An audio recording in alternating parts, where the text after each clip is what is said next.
446 میں آ کر شیعوں کی حکومت کو ختم کیا تغرل بیگ سلجوکی نے۔ سلجوک مسلمان ہوئے تھے محمود غزنوی کے دور میں، سلجوک ان کے بڑے کا نام تھا۔ تو ایک دفعہ محمود غزنوی نے سلجوک سے پوچھا اگر مجھے تیری مدد کی ضرورت ہو تو کتنے آدمی پیش کر سکتے ہو؟ تو اس نے ایک تیر دیا، کہا یہ ایک تیر ہے میرا، کسی کو یہ تیر بھیج کر میرے علاقے میں بھیج دو تو چند گھنٹوں میں 1,00,000 تلواریں تیرا پہرا دینے کے لیے تیار ہوں، میرے پاس اتنی طاقت ہے۔ تو یہ سلجوک کی نسل میں تھا تغرل بیگ۔ اللہ تعالیٰ نے جب عرب زوال کا شکار ہو گئے اور ضعف کا شکار ہو گئے، جیسے بڑھاپے کا کوئی علاج نہیں، جب قوموں پہ زوال آتا ہے تو اس کا بھی کوئی علاج نہیں، پھر اور قوم کو جگہ ملتی ہے۔ جیسے بڑھاپا ایک فرد پہ آتا ہے، ایسے بڑھاپا قوم پہ آتا ہے۔ قوم کا بڑھاپا جوانی میں نہیں لوٹ سکتا، جیسے فرد کا بڑھاپا جوانی کی طرف نہیں لوٹ سکتا، قوم کا بڑھاپا جوانی کی طرف نہیں لوٹ سکتا، کوئی علاج نہیں، نئی نسل کا آنا ہی علاج ہے۔ تو عرب دھل چکے تھے، 600 سال بہت ہوتے ہیں حکومت کو، اپنی صفات گم کر چکے تھے، اب نئے خون کی ضرورت تھی۔ تغرل بیگ پہلا شخص تھا جس نے آ کر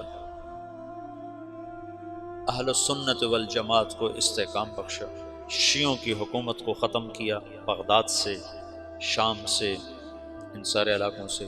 صلاح الدین ایوبی نے اسماعیلی شیعہ کی حکومت کو ختم کیا، مصر۔ العاضد ان کا آخری خلیفہ تھا۔ صلاح الدین ایوبی نور الدین زنگی رحمۃ اللہ علیہ کا پروردہ تھا، اس کا دوست تھا، اس کے دوست بھی تھا، بچہ بھی تھا اس کے سامنے، زیادہ لکھنے پڑھنے کا شوق تھا۔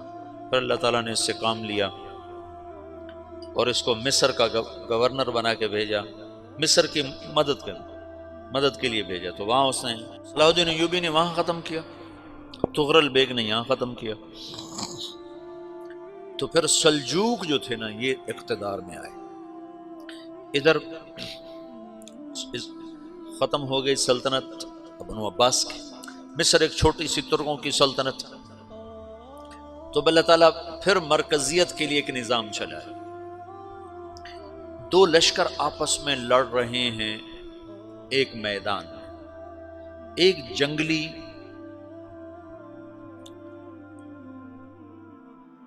بدوؤں کا قافلہ، جنگل کے لوگ اپنے قبیلے کو لے کر، ایک جنگلی قبیلہ اپنے سردار کے ساتھ نقل مکانی کر رہا ہے ایک جگہ سے دوسری جگہ۔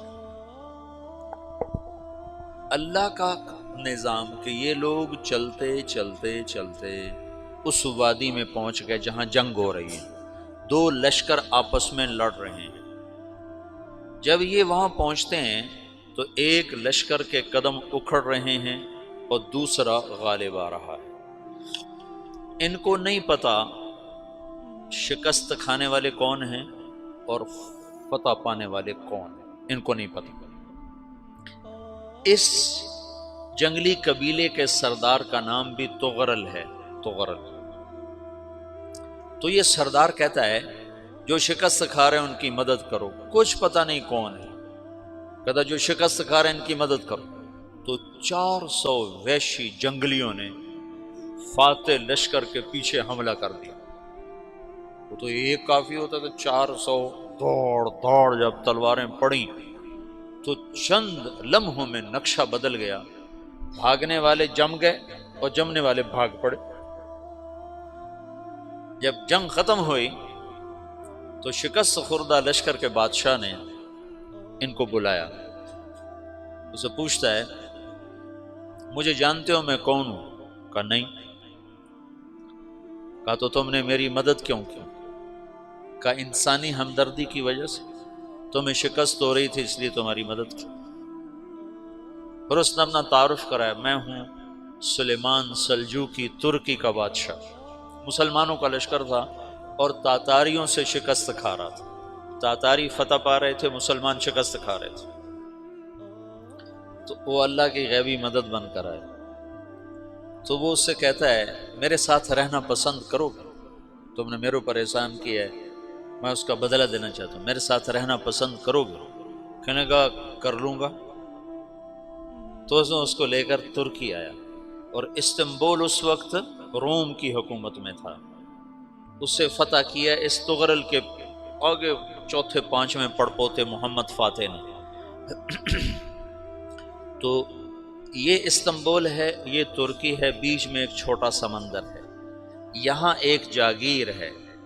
تو سلطان سلیمان کہتا ہے یہ جاگیر تجھے وقف ہے، ادھر سے رومی مجھے تنگ کرتے ہیں حملے کر کر کے، تو میرا دفاع کرتے رہنا، یہ جاگیر تیری۔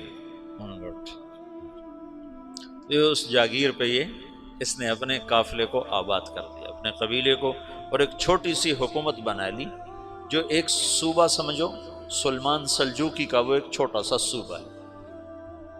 وہاں جب یہ رہ پڑا تو پھر یہ ایک شیخ کے بیت ہوتا ہے، وہاں شیخ طریقے میں ان کے یہاں یہ بیت ہونے جاتا ہے، وہ اس کو رات اپنے پاس ٹھہراتا ہے، تو ایک کمرے میں ان کو ان کا خادم ٹھہراتا ہے۔ یہ جب کمرے میں جاتا ہے تو سامنے دیوار میں طاقچے پر قرآن پڑا ہوا ہے، تو یہ تغرل بیگ کہتا ہے یہ کیا ہے، یہ کیا ہے؟ تو وہ خادم کہتا ہے یہ کتاب اللہ ہے، قرآن ہے۔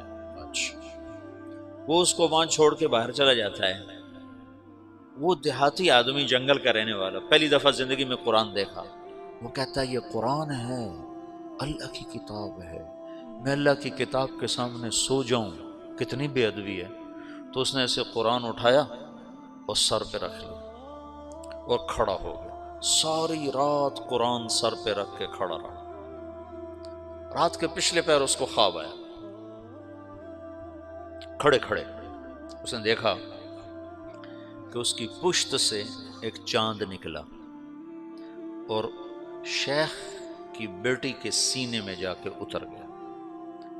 پھر اس لڑکی کے سینے سے ایک درخت نکلا جو پھیلتے پھیلتے پھیلتے 3 بر اعظم پہ چھا گیا، افریقہ پر، یورپ پر، ایشیا پر۔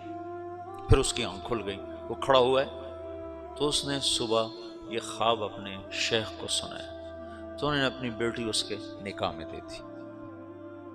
اس بیٹی سے ایک بچہ پیدا ہوا، تغرل بیگ نے اس کا نام رکھا عثمان، عثمانی ترک نام سنا ہوا، جو میں نے کل بتایا تھا کہ 1924 میں وہ خلافت ختم ہوئی۔ تو ایک بیٹا پیدا ہوا عثمان۔